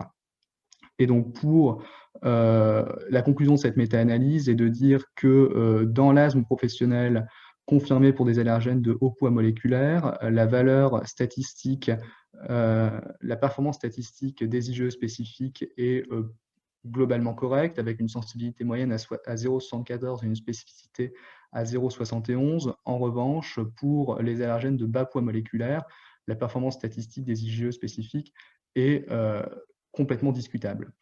Donc là, cette méta-analyse était pour rappeler que les IgE spécifiques n'étaient pas forcément une arme très intéressante dans l'asthme professionnel et que les dosés larga manu n'étaient pas forcément très intéressants. Le quatrième article parle un peu d'immunothérapie chez le boulanger. L'objectif de cette étude était donc d'étudier l'efficacité de l'immunothérapie sublinguale chez les professionnels travaillant en boulangerie et qui avaient un asthme ou une rhinite allergique confirmée à la farine de blé.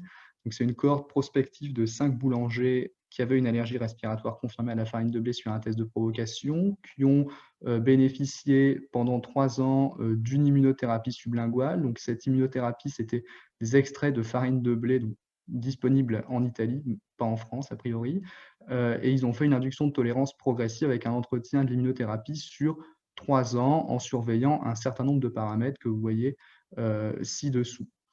Ils ont associé cette immunothérapie aux mesures d'éviction qui n'ont malheureusement pas été suivies dans l'étude.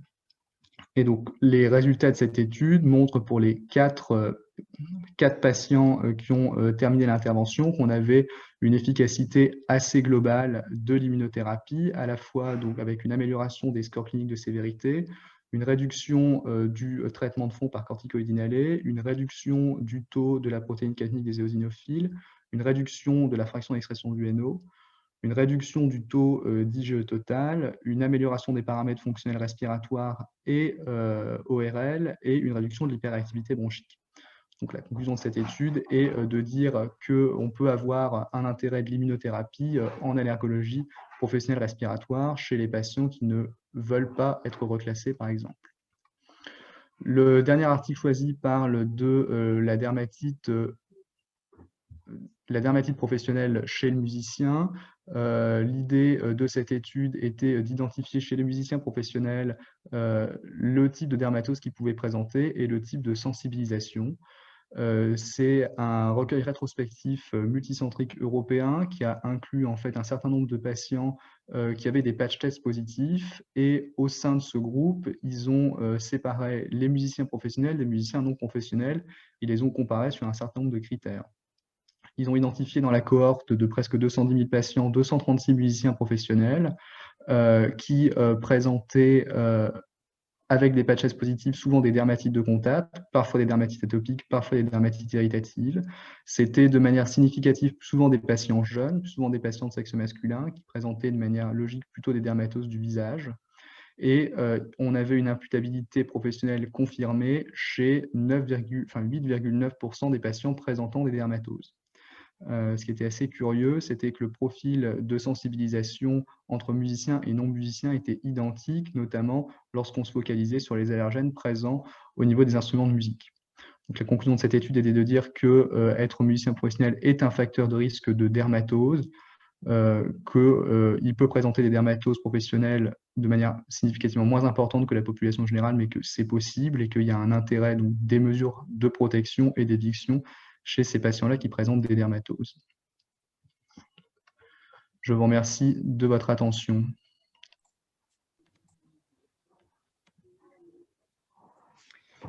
Merci à tous les deux aussi, hommes et femmes. On fait bien le distinguo. Donc, pas de questions non plus. J'ai l'impression que les gens...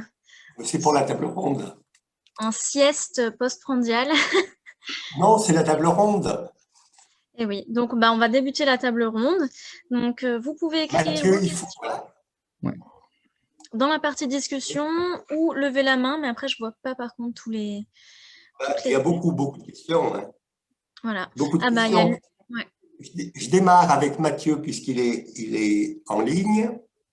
Et cette bronchite, moi je ne connaissais pas la bronchite éosinophilique. Tu dis qu'elle est professionnelle, elle existe chez les non, enfin elle existe en dehors du monde professionnel ou c'est spécifique Non, ça existe en dehors du monde professionnel. D'accord. Et ça existe chez l'enfant aussi, bronchite éosinophile? Je suppose, là je ne sais pas, mais je suppose. Super. J'ai tout un tas d'autres questions, donc je passe la main pour ceux qui ont des questions. Il y a Lucille Courvoisier qui a levé la main. Je lui laisse la parole. Ton micro, Lucille. Ton micro, Lucille, oui. Ouais, c'est bon. C'est OK. J'ai une question pour Jean-François par rapport à l'échec des prothèses. Si j'ai bien compris ta conclusion, finalement, la solution, c'est de changer la prothèse indépendamment du résultat des patch tests. Donc, corollaire, à quoi ça sert de tester les ciments, le chrome, nickel, cobalt, si au final, on va dire au chirurgien, bah, écoutez, vous réopérez votre malade? C'est pour ça que j'ai conclu en disant que sur le plan pratique, c'était vraiment fantastique pour nous, parce qu'on se pose toujours des questions. J'avoue que moi, je trouve qu'on nous adresse des patients en prédiction, sensibilisation prédictive à la pose de prothèse. Moi, j'ai toujours considéré que c'était ridicule, mais j'avoue que cet article va me faire changer d'avis, puisqu'il y a quand même, les patients sensibilisés sont améliorés nettement mieux que les autres. Bon. Mais alors vraiment, il n'y a pas cette différence chez les non sensibilisés, mais la conclusion pour le patient, c'est qu'à partir du moment où il a un problème, alors bien sûr, on a éliminé les infections, les malpositions, toutes les autres causes de pathologie qui pourraient expliquer ces échecs de prothèse. À la fin, le patient, il faut qu'il fasse changer sa prothèse. Alors spontanément, j'avoue que moi je disais, enfin, j'avais pas cette attitude. Donc l'article est vraiment, il y a beaucoup de problèmes, hein, je veux dire, ils n'ont pas de questions qui se posent, mais les conclusions sont vraiment extrêmement différentes, extrêmement marquées, significatives, très significatives. Et par contre, j'ai une question aussi sur la réintroduction des antibiotiques. Je ne sais pas qui a parlé du sujet. Finalement, il apparaît qu'il y a 10 patients, c'était je crois dans la mucoviscidose, 10 sur 76 réagissent à la réintroduction. Bon, ok. Par contre, l'idée selon laquelle on conseillait 2 prises du médicament avec une dose d'usage et qu'on s'arrêtait là, finalement, est probablement une idée fausse. Il faut aller jusqu'au bout du traitement. Donc, il faut laisser 8 jours d'antibiotiques. Donc là, alors moi, encore une fois, cet article, il est vraiment, donc ça vient des pédiatres lyonnais, mucoviscidose. Hein. Là aussi, bon, toujours très critiquable parce que tous les patients n'ont pas eu, toute cette cohorte de 600 patients n'ont pas eu de bilan allergologique avant la réintroduction. Donc, ce n'est pas des tests de provocation, c'est vraiment de la réintroduction. Cette thématique, est-ce qu'un seul comprimé suffit à détecter une hypersensibilité ou est-ce qu'il faut un traitement? On va en discuter, je pense qu'on va faire un zoom du reste où probablement à l'air de ça, parce que je pense que ça intéresse tout le monde. Le groupe de Montpellier, en particulier Anka Chiriac et Pascal Demolly, il y a eu une thèse dessus, il y a eu 2 publications qui très clairement démontrent qu'un comprimé suffit et que ce n'est pas la peine de faire un traitement. Quand on voit les résultats de Camille, manifestement, 10 sur 73 vont redévelopper leur accident. Alors, typiquement, la faiblesse, là aussi, de l'étude, parce qu'il y a beaucoup de patients, c'est du rétrospectif, c'est qu'on n'a pas le moment où ils déclenchent l'accident. C'est-à-dire, est-ce que les 10 qui ont déclenché l'accident, ils l'ont déclenché au premier, ou est-ce qu'ils l'ont déclenché au bout d'une semaine? Voilà. Mais en tout cas, c'est l'habitude dans les mucoviscidoses de redémarrer les traitements. Et c'est vrai que j'ai l'impression que nous, on est peut-être un tout petit peu juste quand on dit qu'un seul comprimé suffit. Donc, on va inviter, ça c'est Florence et Audrey qui doivent inviter Anka Chiriac un jour à un colloque, un mercredi matin, pour justement qu'on puisse débattre de ça et avoir une idée un petit peu plus précise. C'est-à-dire que la différence, pour revenir, quand je discute de ça avec les médecins du service et que je leur dis on devrait essayer, parce que chaque fois qu'on publie des articles, on nous fait cette remarque que c'est une seule dose, les médecins à juste titre me disent on redonne le médicament à des patients, des antibiotiques on parle, hein, à des patients qui n'ont pas d'infection, on va faire des sélections de germes, donc on n'a pas le droit. C'est vrai que dans la mucoviscidose, ils redonnent le médicament quand il y a besoin de redonner le médicament. Ils ne redonnent pas le médicament comme nous pour tester la réaction d'hypersensibilité. Donc je pense que voilà, c'est ça qui explique la difficulté qu'on a nous à rentrer dans ce type de protocole. Merci. Merci beaucoup. Alors, 2 questions de Galaxy S8, donc je ne sais pas qui c'est. Question pour Mathieu. De quel instrument jouaient les musiciens dans l'étude? Il y avait un peu de tout, hein. C'était surtout représenté par les cuivres hein, qui faisaient un certain nombre d'allergies du coup aux embouchures et aux métaux liés à leur instrument, et aussi les violons avec leur, du coup l'appui de la tête sur le violon entraînait un certain nombre de réactions. C'était surtout ces 2 populations-là. Il y avait un peu de tout. Merci. Et autre question de la même personne, donc je ne sais pas qui est Galaxy S8, si elle peut mettre un message, savoir qui c'est. Comment explique-t-on la physiopathologie de la toxidermie bénigne aux médicaments? Oula, alors ça c'est notre thématique de recherche, donc il faut éviter de poser à des chercheurs des questions sur leur recherche. La physiopathologie des toxidermies bénignes est la même que celle des toxidermies sévères, c'est-à-dire c'est les mêmes cellules spécifiques du médicament que l'on trouve dans un exanthème et dans les syndromes de Lyell. Donc on a publié là récemment un article exceptionnel, quand je dis on, c'est surtout Axel Villani et Marc Vaucanson, qui analysent les lymphocytes CD8 dans justement ces 2 types de toxidermie et qui montrent que la différence, ce n'est pas une différence de cellules qui est responsable. La différence, c'est qu'il y a un nombre beaucoup plus important de lymphocytes spécifiques dans les nécrolyses épidermiques. Et surtout, ce sont des lymphocytes qu'on appelle, nous, polyfonctionnels, c'est-à-dire ils sont capables de faire une très grande variété de molécules cytotoxiques. Ils vont faire de la perforine, du granzyme, ils vont exprimer du fast ligand. Donc, ce sont des cellules en fait qui sont des super cytotoxiques. Mais la physiopathologie est la même. Et on revient toujours à la question, c'est pas parce que quelqu'un dans les hypersensibilités retardées est allergique qui va déclencher à chaque fois son exanthème. Et c'est pas parce qu'il déclenche son exanthème qu'il ne va pas en guérir à partir du moment où on continue le médicament.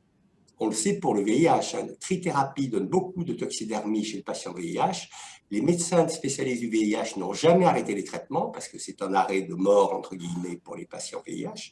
Et on sait très bien que cette toxidermie des VIH, au bout de quelques jours ou quelques semaines, elle se résout spontanément. Nous, on ajoute des dermocorticoïdes, mais elle se résout spontanément quand les patients n'ont pas de corticoïdes topiques.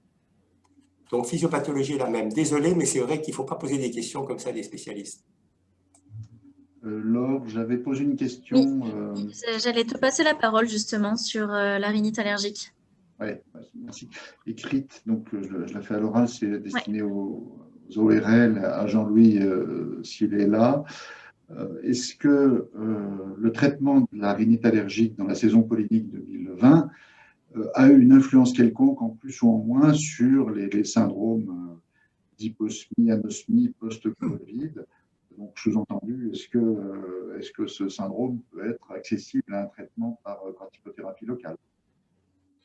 Alors, je ne sais pas si on m'entend. Oui, très bien.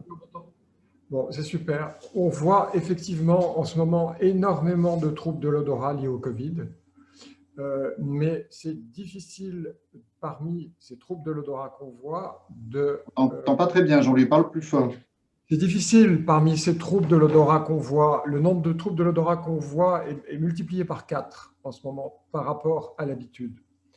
Et c'est difficile parmi ces troubles de l'odorat qu'on voit de savoir si dans l'histoire, il y a eu une rhinite pollinique traitée par les corticoïdes locaux. On n'en est pas encore là dans l'analyse des symptômes. On est simplement extrêmement marqué par 2 faits. D'une part, les troubles de l'odorat liés au Covid, peuvent être purement transitoires. Et d'ailleurs, on le voit d'ailleurs quelquefois dans une même famille. Il y en a 2 ou 3 qui ont des troubles transitoires de l'odorat qui durent 10 jours, et puis un autre qui a des troubles prolongés de l'odorat qui durent plus de 6 mois et qu'on voit donc au pavillon U plusieurs fois en consultation pour le suivi de ces troubles de l'odorat. Mais c'est difficile de dire si les corticoïdes qui ont été pris, par exemple, en mars-avril dernier, ont une action favorisante ou pas. On n'en est pas encore là dans le démembrement de la pathologie. Mais effectivement, c'est une question intéressante. Et je pense que quand il y a un fort risque de contagion, par exemple dans une famille, à mon avis, il faut arrêter les corticoïdes locaux chez les sujets contacts. En tout cas, tu n'utilises pas les corticoïdes locaux pour traiter les troubles de l'odorat post-Covid. Et non, ça marche pas. Ça marche pas. Les troubles de l'odorat post-Covid, il y a une forme superficielle. Alors, est-ce que c'est une liaison transitoire du virus avec les récepteurs des cellules ou autre chose? Mais c'est frappant, c'est caractéristique de cette pathologie. Il y a des pertes de l'odorat qui sont transitoires. Et ça bouleverse notre compréhension des troubles de l'odorat post-viraux, parce qu'après une grippe, il n'y a pas de troubles transitoires de l'odorat, c'est ou tout ou rien. Là, c'est un petit peu comme s'il y avait une liaison temporaire avec un récepteur cellulaire qui ensuite disparaît, et donc les cellules sensorielles se retrouvent indemnes, ou peut-être dans un autre cas, une liaison qui est plus forte. Merci. Je t'en prie, à bientôt. J'ai un commentaire, si vous permettez, c'est Frédéric au téléphone. Vous m'entendez ou pas? Très bien, Frédéric, très bien. Donc, juste un commentaire sur ces histoires neurologiques. Il y a quelque chose que je trouve assez frappant, c'est que finalement, le neurotropisme du virus ou de la réponse immunitaire contre le système nerveux est assez maintenant bien connu dans le Covid.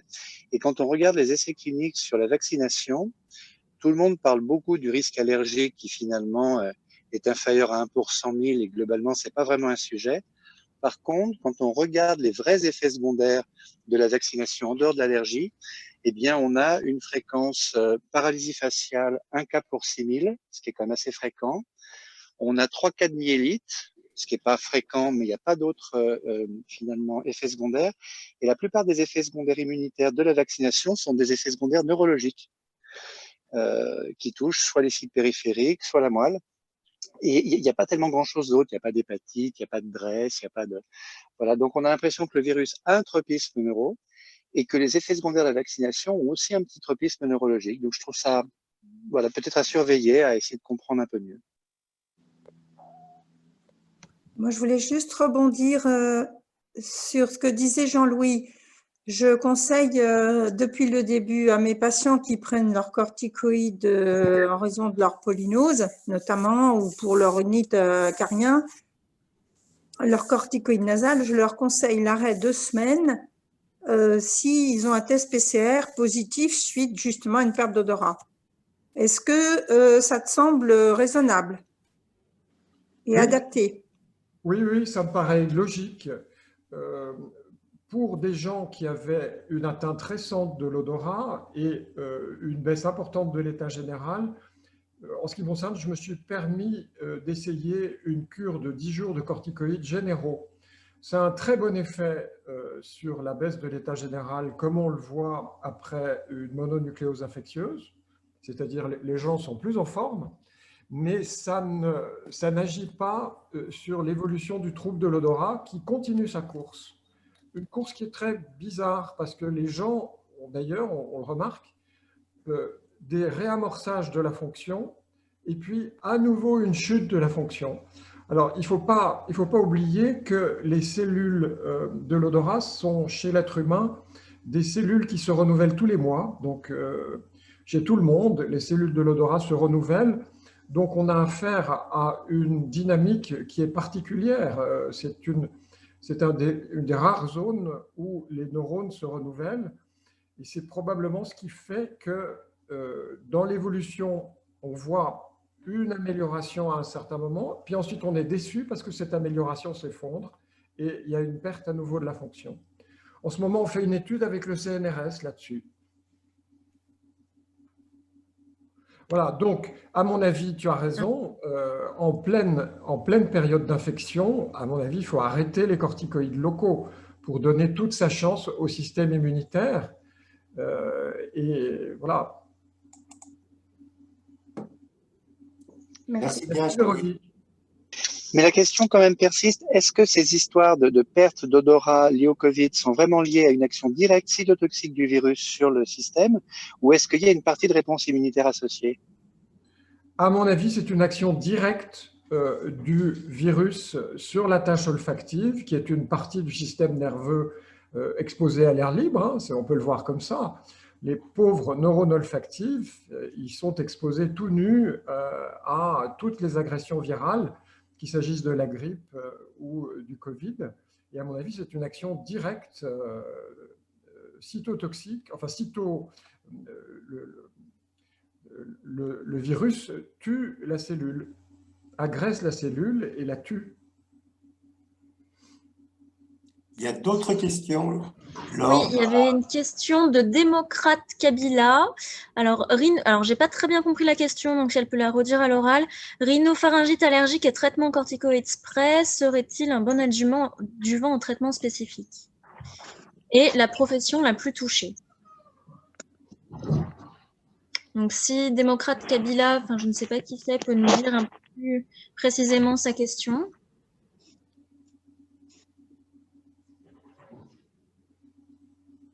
Il faudrait mettre le micro.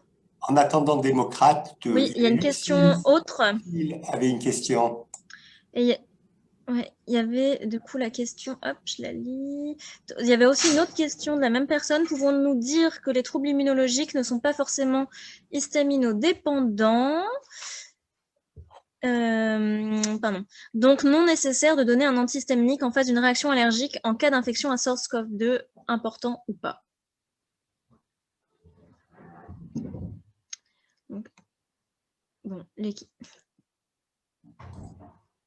on verra si... Ouais, on verra après. Et donc, Lucille qui avait de nouveau une question. Pourquoi une réticence à la prescription des antihistaminiques dans le Covid pour un tiers des experts interrogés?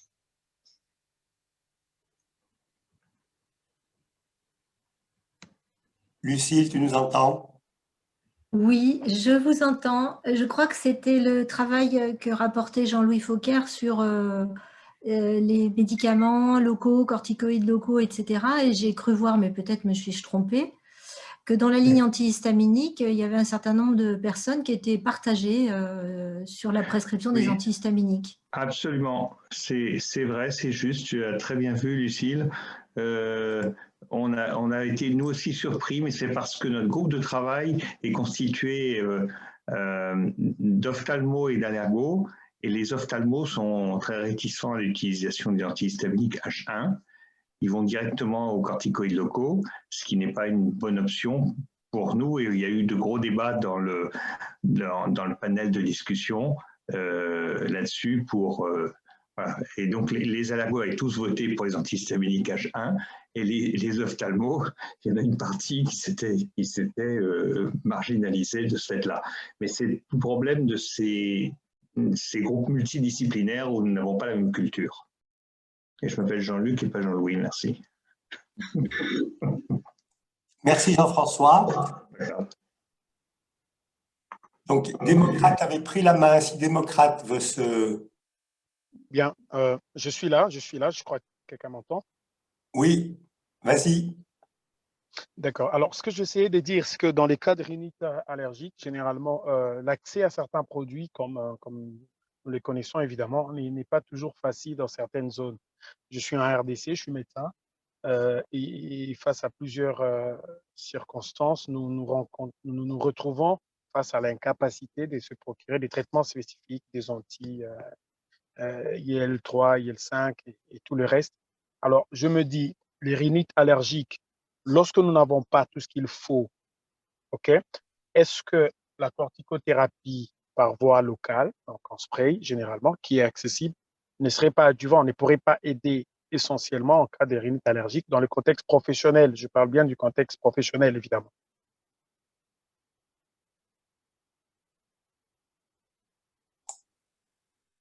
Quel allergologue veut répondre à cette question d'allergologie générale?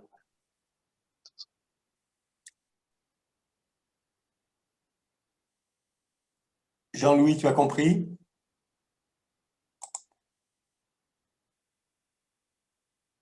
Lucille ne veut pas commenter. Non, je n'ai pas saisi Est-ce que les corticoïdes locaux peuvent être utilisés dans les rhinites professionnelles? Ah bah, à mon avis, oui. Une rhinite chez un boulanger, ça peut être intéressant de temporiser la reconversion en donnant des corticoïdes locaux. Ok, ouais, ça suffit, je crois que ça va.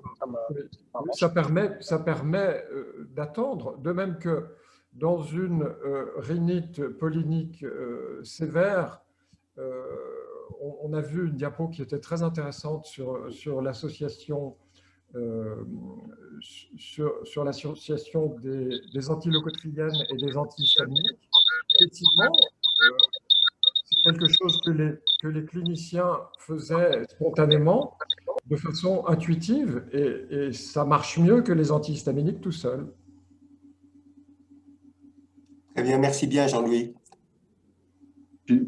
Juste pour dire qu'aux États-Unis, ils avaient la MM déjà depuis fort longtemps pour l'obstruction nasale concernant le montelukast. Et moi, je l'ai utilisé très tôt en association avec l'antihistaminique, et même chez les enfants avec le montelukast 5 mg, parce que je trouvais que j'avais des très bons résultats dans des rhinites obstructives sévères de l'enfant. Souvent qui s'accompagnaient de trachéites qui n'étaient pas encore des asthmes, des épisodes de laryngite à répétition avec des résultats. Je peux vous dire que quand on arrête pour voir ce que ça donne, que ça recommence, ils reviennent en courant pour avoir à nouveau le montelukast. Je me suis lancée très tôt depuis longtemps. Donc, je ne suis pas étonnée des résultats de cette étude. Alors, j'ai vu 2 bons élèves qui lèvent la main en réel et pas la main virtuelle. Donc, je laisse la main à François et après à Lucille. Ah, vas-y, Lucille. La parole. Moi, c'est juste pour le montelukast. Alors, bien sûr, Véronique, ça fait longtemps qu'on l'utilise, sauf qu'aujourd'hui, il y a quand même une précaution, c'est-à-dire que compte tenu des effets indésirables, notamment chez l'enfant, quand on va sur le Vidal, on dit quand même qu'il ne faut pas l'utiliser de manière hors AMM. Donc, je ne sais pas ce qu'en pensent François et mes collègues allergo, même si on continue à le faire. Voilà, je suis un peu réticente, on va dire maintenant, un peu plus réticente à la prescription. Pour le montelukast chez l'enfant, ouais. il faut prévenir les gens de la possibilité d'effets secondaires, mais on a beaucoup exagéré cela. C'est vrai qu'il y a des enfants qui font des cauchemars, qui sont un peu agités. Enfin, de là, ils ne deviennent pas tous schizophrènes ou psychiatriques, donc il faut quand même relativiser. Je crois qu'on a vraiment grossi l'affaire. C'est un peu, bon, il faut les prévenir, et puis voilà. Moi, je voulais poser une question. J'ai été un peu surpris de l'efficacité, enfin, sur 5 patients, de l'immunothérapie à la farine de blé sublinguale chez des patients qui avaient donc un asthme du boulanger, je crois, et qui par ailleurs mangeaient du pain, des pâtes, qui n'étaient pas allergiques au blé. Alors, je ne vois pas bien comment ça peut marcher, parce que 5 patients, bon, ça ne peut peut-être pas en dire grand-chose, mais je ne me souviens plus qui a présenté, c'était Mathieu, je crois, non? C'était moi, oui. Ça me paraît bizarre comme méthodologie. Une ITO, une ITA sublinguale chez les gens qui, par ailleurs, n'ont pas d'allergie alimentaire au blé. C'est bien ça? Alors, c'était des allergies respiratoires à la farine de blé et c'était une désensibilisation avec des extraits de farine de blé, en effet. Après, moi, je ne suis pas allergologue. Je vous avoue que les spécificités de l'immunothérapie, je vais avoir du mal à vous expliquer. Mathieu, il faut dire que tu n'es pas encore allergologue. Pas encore allergologue, oui. Bientôt. Mais parce que ça veut dire que l'asthme aux aliments, enfin la farine, s'accompagne automatiquement d'une allergie alimentaire quand on mange l'allergène? Pas du tout, en général non. Mais ce sont des gens qui mangent c'est des Italiens, donc ils mangent des pizzas et des pâtes toute l'année, et subitement on leur met un peu de farine sous la langue et ça marche. Donc ça paraît un peu étonnant. Ah oui, mais dis donc, l'absorption buccale est très particulière, on nous en a parlé très longtemps. Oui, non mais bon. Oui, parce que c'est comme les pollens, hein. Finalement, nos allergiques au pollen, ils sont exposés au pollen, mais on utilise quand même des petites gouttes sous la langue pour les désensibiliser, alors qu'il y a plein de pollen autour de nous. Donc, ça doit être les mêmes quantités que les pizzas et les pâtes. Moi, j'avais pas mal de questions, mais il y a d'autres questions dans la boîte ou pas du tout? Alors, moi, je ne vois pas d'autres questions. Alors, personne n'a levé la main, ni en vrai, ni il y avait deux, trois points que je voulais discuter. On a vu, c'est Elodie qui a présenté dans sa diapo en anglais, là, sur rhinite chronique, biothérapie. Il était marqué, il faut évaluer les patients à 16 semaines. Et la remarque, c'est juste que je trouve qu'on évalue l'effet des traitements beaucoup trop tard. En particulier si c'est une biothérapie. Donc, j'ai l'impression que, voilà, 4 mois me paraît énorme pour évaluer l'efficacité d'un traitement chez quelqu'un qui a besoin d'un traitement. J'ai l'impression qu'il faut faire une évaluation beaucoup plus précoce. C'était discuté, ça, Elodie, ou pas du tout? Il faudra mettre ton micro, Elodie, on ne t'entend pas. Pardon. Non, je n'ai pas le souvenir que c'était discuté. En fait, surtout si j'ai bien compris, ils sont allés piocher ces critères là, de jugement dans une autre recommandation que je n'ai pas épluchée. Donc, je vais être franche. Parce que j'ai l'impression qu'on les voit vraiment toujours trop tard, les patients. J'avais aussi une question. Quel est le nom commercial de la cyclosporine ophtalmique? On le connaît, le nom commercial? On va demander à Jean-Luc. Jean-Luc, tu as une idée? Oui, c'est le Vectis. Non. Comment tu l'appelles? Ikervis. Non, l'Ikervis, c'est la cyclosporine, mais dosée à 0,01, donc beaucoup trop bas. Non, c'est la 0,1, pardon, c'est l'Ikervis, absolument, c'est l'Ikervis. Excuse-moi.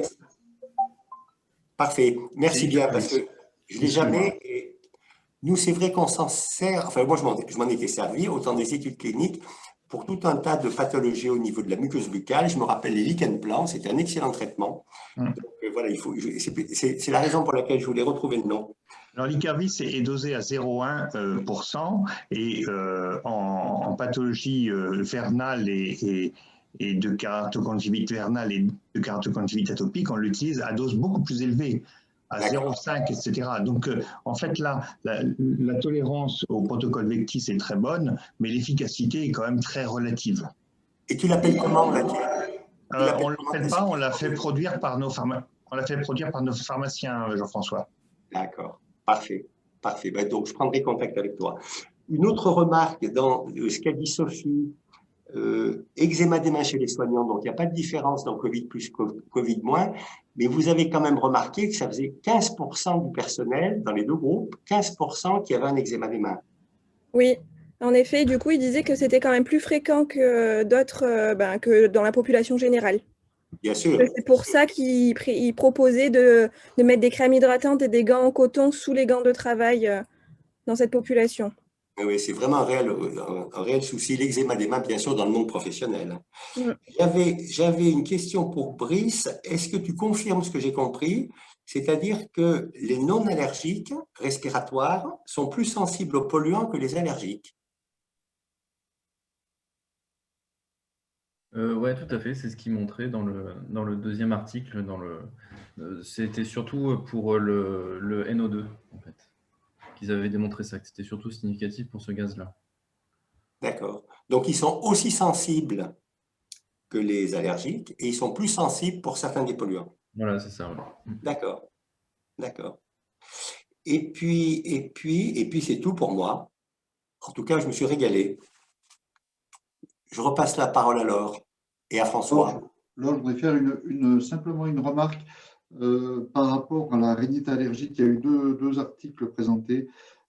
sur la répercussion sur la qualité de vie, sur les capacités cognitives de l'enfant. Je trouve que c'est très intéressant parce qu'on découvre de plus en plus que la rhinite allergique a d'importantes répercussions sur la qualité de vie, sur la vie quotidienne. Et ça incite à démarrer très tôt les traitements et peut-être à les désensibiliser beaucoup plus tôt qu'on ne le fait en pratique. Surtout qu'on a des formes galéniques maintenant qui permettent d'aller très tôt. C'est une simple remarque, mais c'est vrai que les capacités cognitives d'un enfant, c'est quand même important de montrer que c'est une répercussion. Voilà. Merci pour cette remarque très pertinente. Une nouvelle question.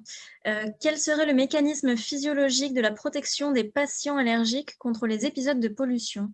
Une question de Mathieu Selvidan. J'imagine que ça doit être pour Brice. Pascal?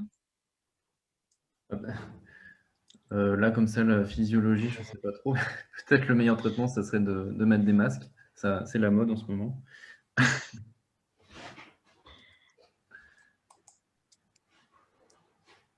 Ou d'aller tous vivre à la campagne. Bon.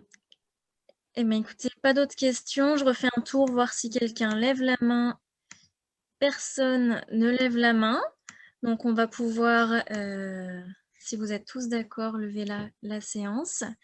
En tout cas, je remercie vraiment très chaleureusement tous les étudiants qui ont vraiment beaucoup bossé. Tous les responsables de modules aussi qui les ont bien aidés à préparer tout ça. Jean-François aussi pour toutes les répétitions et Barbara pour toute la mise en place, toute la logistique. François aussi, merci pour l'aide de cette modération. Laure aussi, qui organise ça depuis le début de l'année.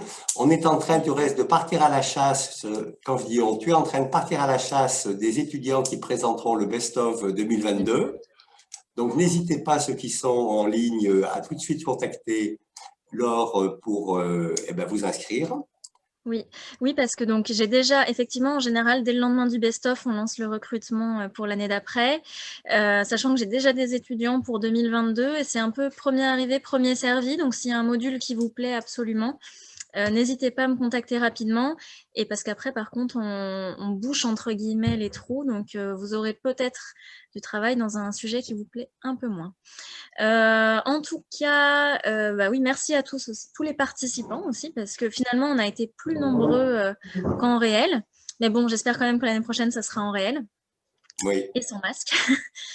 Et puis, donc, petit rappel, mais on en parlera dès qu'on pourra. Normalement, en général, ce best-of est précédé d'une soirée un peu pour le best-of et Allergoprom pour promouvoir les nouveaux diplômés, les faire connaître à tout le réseau d'allergologues Rhône-Alpes. Bon, pour le moment, c'est un peu en stand-by, mais l'édition 2021, je compte bien à ce qu'elle ait lieu. Donc, quand, je ne sais pas encore, mais vous serez au courant dès que ce sera possible. Donc, on vous attend nombreux déjà à cette soirée. Voilà. Et puis, moi, je voulais souhaiter surtout tous mes voeux de bonne installation prochaine alors. Merci. Parce que c'était dans les starting blocks, là, ça y est. Là, ça y est, on n'a jamais été si près du but. Ça aura pris presque 2 ans, mais ça y est. Bravo. Voilà. D'autres commentaires, François? Avec Marine Faure. Hein. Avec Marine Faure, tout à fait. D'autres commentaires, François? Continuez à être prudent, faites-vous vacciner si vous pouvez. Ah oui, s'il vous plaît, faites-vous vacciner. Et puis, envoyez-nous des petits mots sur... moi, j'ai trouvé que ça, c'est vraiment... La technologie est fantastique, parce qu'une centaine de personnes connectées en même temps, on a vraiment eu de la chance, il n'y a pas eu de problème technique. Mais on peut toujours s'améliorer sur le fond ou la forme. Donc, n'hésitez pas à nous envoyer des petits mots pour nous dire ce qu'on pourrait faire pour que les éventuelles prochaines éditions, que ce soit du best-of ou d'autres réunions d'allergologie virtuelle, se déroulent de la meilleure qualité. Donc, merci à tous. Bravo aux étudiants. C'est magnifique ce qu'ils ont fait. C'est top, top, top. On respecte en plus les horaires d'une manière fantastique. Les modérateurs ont été exemplaires. On les reprend pour l'année prochaine tout de suite. Et puis, bonne fin de journée à tous. Au revoir, à bientôt. À bientôt. Merci, bonne fin de journée. À bientôt.